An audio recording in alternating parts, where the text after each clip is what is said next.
تعالوا نشوفوا الحالة الرائعة دي، حالة الحقيقة كومبلكس وجميلة. 32 years old man takes a long nap. كل كلمة محسوبة. الايه طولت معاه النومة شوية.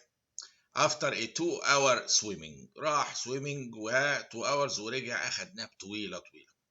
when he wakes up، شوفوا اللي حصل. he has weakness، yellow skin، بقى جاندست يعني، dark urine، حصل له نوع من يعني زي ايه، يعني البيليروبين عالي فجأة وايه هو نايم، والويكنس ده ممكن يبقى سببه انيميا وبيليروبين عالي وبرسيستنت ليفت فوت بين. ده الكلام هنا يعني ممكن يمشي ايه، هيموليسيس حصل عمل الويكنس وهو نايم، بس ايه اللي يعمل هيموليسيس والواحد نايم؟ ويلو سكين من البيليروبين ودارك يورين نزل، ايه ده؟ سيفير هيموليسيس وصل يخلي اليورين دارك ده. ولقينا persistent left foot pain، دي اللي محد ايه لسه مش عارفين لها تفسير الى الان. persistent ايه left foot pain. الاكزامينيشن لقينا cold pain left foot with tenderness كمان. يا الله، دي داخله في اسكيميا كمان. الكومباينيشن ده بيوجه نظري لشيء معين هنشوف دلوقتي. she also has severe chest pain، chest وباك and abdominal pain وهيدك وفيفر وماليز and fatigue. general features في كل ايه البودي، chest وباك بين، abdominal pains، هيدك، فيفر، ماليز وفاتيج. الليبراتوري تيست لقينا نورمال وايت بيسيز ومين كورباسكولار فوليوم كان نورمال. لقينا الهيماتوكريت واطيه، ديكريز هيماتوكريت، والهيموجلوبين واطي، والهابتوجلوبين واطي كمان. الهابتوجلوبين ده اللي انا قلته لكم في السؤال اللي فات كان بروتين بيمسك في الهيموجلوبين لما يبقى فيه انترافاسكولار هيموليسيس وريليس للهيموجلوبين ده توكسيك للايه للرينال تيبيولز وغيرها، فيروح ماسك فيه على طول يحمي البودي، يقوم الليفل بتاعه هو يقل، ما هو خلاص مسك ايه في الهيموجلوبين، يقوم لما اقيسه هو لوحده الاقيه ايه واطي. فوانس لقينا الهابتوجلوبين او بيقول ديكريز هيماتوكريت والهيموجلوبين والهابتوجلوبين يبقى فيه اكيوت انترافاسكولار هيموليسيس. طيب هنا الكلو بقى الجاي، دي مش كلو، دي تشخيص. لما يقول لي الكلمه دي decreased ايه ان سي دي 59. ايه سي دي 59 ده؟ احد الديكي الديكي اكسلريتنج بروتينز اللي موجوده على سطح الريد سيلز. دي مجموعه انواع كثيره منها سي دي 59 وانواع اخرى. لو نقص ده بيشخص لي حاله واحده في الطب، او يعني كاركترستيك جدا لحاله معينه في الطب، الا وهي حاله الباروكسيزمال نوكتورنال هيموجلوبينوريا. انا دايما في المعادله كنت لازم ادور على الكلمه اللي تخلص السؤال، عشان يعني السؤال الطويل العريض ده شوفوا كلمه واحده جابته، اللي هي diminished CD59. ده بروتين على سطح decay accelerating factor على سطح الريد سيلز، لما بيقل بيخلي الخلايا susceptible للكومبلمنت اكتيفيشن وان يحصل فيها هيموليسيس. طب ايه علاقه ده بالناب، اللونج ناب؟ مش لسه بقول لكم كان نايم مده؟ اثناء السليب بيحصل هايبو فنتيليشن، مش قادر اتنفس بالطبيعه، الواحد ايه نايم وخمدان. هايبو فنتيليشن بسيط بيعمل ايه؟ ما اقدرش اقول اسيدوزس، شويه اسيديميا بسيطه، سي او 2 ريتنشن نتيجه الهايبو فنتيليشن، يعمل شويه اسيديميا بسيطه، حاجه خفيفه قوي، تغيير في البي اتش ناحيه الايه الاسيديتي على خفيف. دي ستيموليت الكومبلمنت اي باثواي، الاسيديتي البسيطه دي. لو ما فيش السي دي 59 اللي يحمي الار بي سيز، تدخل الار بي سيز دي في تكسير مش عادي، لان الكومبليت بقى اكتيفيتد التيرمينال باثواي بتاعه، ويبدا يحصل هيموليسيس مخيف، يعمل لي البيليروبين يبدا يعلى، الجوندس لالون والدارك يورين، والهابتوجلوبين يبدا يقل، بيستهلك مع في اللي بيتحد مع الهيموجلوبين. فكل ده بيحصل نتيجه ايه والواحد نايم، فسميت ايه نوكتورنال. والباروكسيزمال نوكتورنال هيموجلوبينوريا جايه من ايه؟ انها باروكسيزمز لانها ريليتد للنوم، اوكي، نوكتورنال لانها مع السليب، وهيموجلوبينوريا ان التكسير رهيب في الريد سيلز لدرجه الهابتوجلوبين ده بيستهلك ويبدا يقل ويبدا ينزل في اليورين ويدي دارك يورين كمان. فده لوحده بالصفه دي كلها باروكسيزمال نوكتورنال هيموجلوبينوريا. بس المصيبه مش في كده وبس، ده المصيبه ان الديفكت في السي دي 59 ده يصحبه ديفكتس على سطح خلايا اخرى كمان فزي الوايت بيسيز والبليتلتس. فتبص وتلاقي، ولكن الاساس في الريد سيلز. التكسير عامة من بعض هذه الخلايا بيطلع ثرومبوبلاستيك سبستانسز كومباوندز تستيموليت الكواجيوليشن بروسيس، وممكن تعمل لي ثرومبوزس اني وير. ولذا فهذه الحالة صحيت ومعاها الليفت فوت بين، ده كان نتيجة ثرومبوزس من الريليس، من الاكسسيف ريليس الرهيب لكميات ثرومبوجينيك ماتيريالز من داخل الخلايا اللي عمالة تتكسر، وصلتها انها عملت ثرومبوزس وعامله كولد بين ليفت فوت وتندرنس كمان، اسكيميك بين حصله.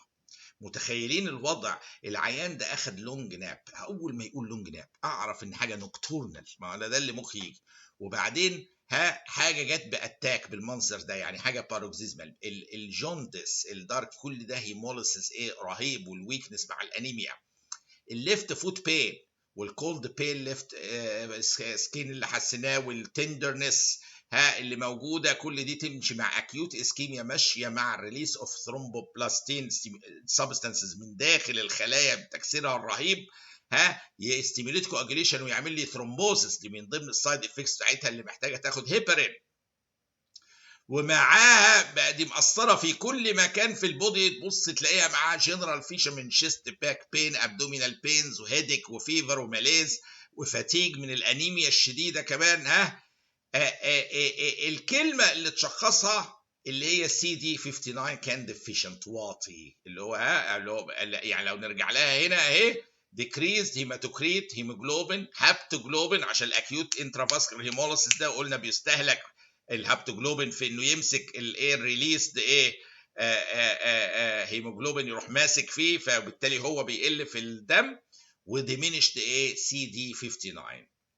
ولقينا البيليروبين عالي، الاندايركت ده منطقي من الهيموليسيس، ريتيكوليسيتيك كاونت اليفيتد عشان تعوض الهيموليسيس، فراجيليتي تيست كان بوزيتيف. بس كل دي حاجات، والكوم تيست نيجاتيف، كل دي حاجات ثانويه جنب السي دي 59، جنب الاكيوت هيموليسيس اللي حصل بعد ناب، بقى جنب الثرومبوزس اللي موجوده، جنب الهابتوجلوبين اللي وطي معناه انترافاسكولار هيموليسيس. فلما يقول لي وات از ذا موست لايك دايجنوزس، ات از يعني فور شور باروكسيزمال نوكتورنال هيموجلوبينوريا، اللي هي اساسا يعني دي معاها كمان ثرومبوزس، يعني حاله كومبليكيتد، بس حاله رائعه يعني من حيث الاناليسيس بتاعها شيء جميل.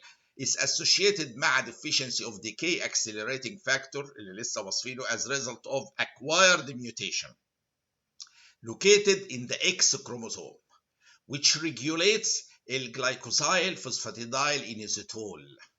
هو ده الديفكت الرئيسي في الباروكسيزمال نوكتورنال هيموجلوبينوريا.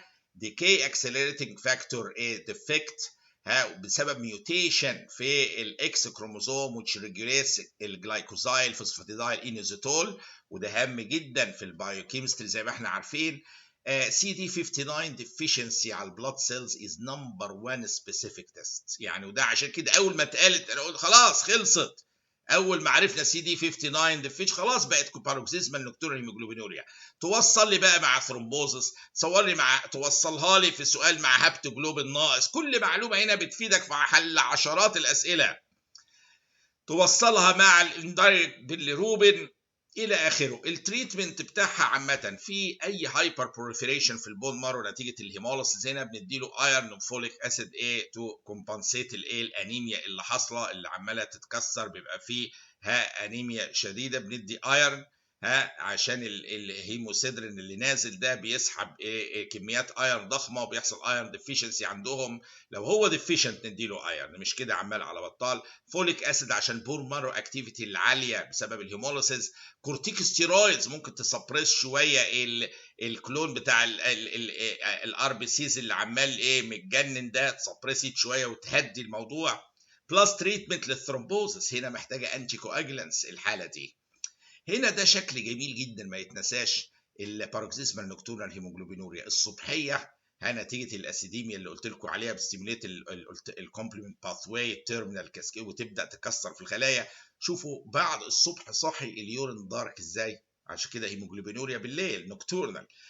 بعد شويه لما يباس يورين تاني شوفوا خف ازاي، اتحسن ازاي، اتحسن ازاي، شوفوا عمال طول اليوم يتحسن، يرجع ينام يصحى الصبح بالدارك يورين ده. فالهيموجلوبينوريا في الباروكسيزمال نوكتورنال هيموجلوبينوريا تيبيكالي الفيرست مورنينج فويد ريفيلز دارك يورين. يعني ممكن يجيب لك الحاله كان فيرست مورنينج دارك يورين تشخصها ايه؟ بي ان اتش. with progressive clearing زي ما احنا شايفين ايه during or over ايه the day. كل حاجه النهارده في الطب في ادفانسز فيها. الباروكسيزمال نوكتورنال هيموجلوبينوريا تراديشنالي بندي الايرون والفوليك اسيد، وبندي الكورتيزون ممكن ايه يعالج ايه بعض الحالات، ولسه ايه ذاكرين كده اهو ان هو بنديه ايرون فوليك اسيد وكورتيكوستيرويدز، وبنعالج بالهيبرين ايه الثرومبوز. ولكن في صيحه العصر دلوقتي دواء غالي جدا جدا اسمه ايكوليزوماب. معايا كده ايكوليزوماب. الايكوليزوماب ده هيومانايزد انتي بودي بينهبت الاكتيفيشن بتاع التيرمينال كومبلمنت ايه كاسكيد او كومبوننتس. بينهبت، ما هي المشكله جايه من الكومبلمنت اكتيفيشن على سطح الخليه بسبب السي دي 59 ديفيشنت. فده بينهبت الكومبلمنت تيرمينال ايه باثويز دي كومبوننتس، وده بقى افكتيف وابروفد حاليا ايه لعلاج الباروكسيزمال نوكتورنال هيموجلوبينوريا. هو غالي جدا الحقيقه. it reduces الانترافاسكولار هيموليسيس وبيقلل الهيموجلوبينوريا والنيد للترانسفيوجن في عيانين البي ان اتش. احنا كنا بنديهم ترانسفيوجن ليه؟ لان لما بدي اكسترنال ترانسفيوجن بيسبريس الكلون اوف ريد سيلز اللي عليه الابنورماليتي من هو يتكاثر. ما خلاص البودي عنده ار بي سيز، فيحصل الكلون ده الغريب اللي عليه ديفيشنسي في السي دي 59 يبدا ايه يتظبط شويه. ما هو البودي البني ادم عنده ار بي سيز، انا بقى انشط ليه؟ فيهمت شويه يقوم يقل الديجري اوف هيموليسيس. This was the rationale of using blood transfusions ليه. ولكن بعد الايكوليزوماب والعظمه بتاعته ازاي بينهبت التيرمينال كومبلمنت اكتيفيشن باثويز الحته الاخيره. هي المشكله الوحيده معاه ان لما انا بانهبت الكومبلمنت في اورجانيزم زي النايسيريا والمنينجوكوكاي بتبقى مهم قوي الكومبلمنت عشان ايه الاميون سيستم يعرف يقاومها. ولذا فاستخدام الايكولوزيماب ده لوحده ممكن يخلي العيان عنده مور تندنسي ان يحصل له منينجوكوكال ايه منينجايتس. ولذا فاكسينيشن اجينست منينجوكوكاي از مانداتوري بيفور ايكوليزوماب ادمنستريشن due to increased susceptibility to Neisseria A infections ايه زي ما لسه ايه شارحين. راجعوا الحاله دي تاني، حاله جميله يجي منها تشكيله اسئله كتيره. يعني تخيلوا كل معلومه هنا ممكن تبص تلاقي لو احنا عارفين ده بقوه وبتمكن بنحل من السؤال ده 10 12 سؤال يمكن ايه داخل امتحان المعادله. ونشوف السؤال اللي بعد كده باذن الله.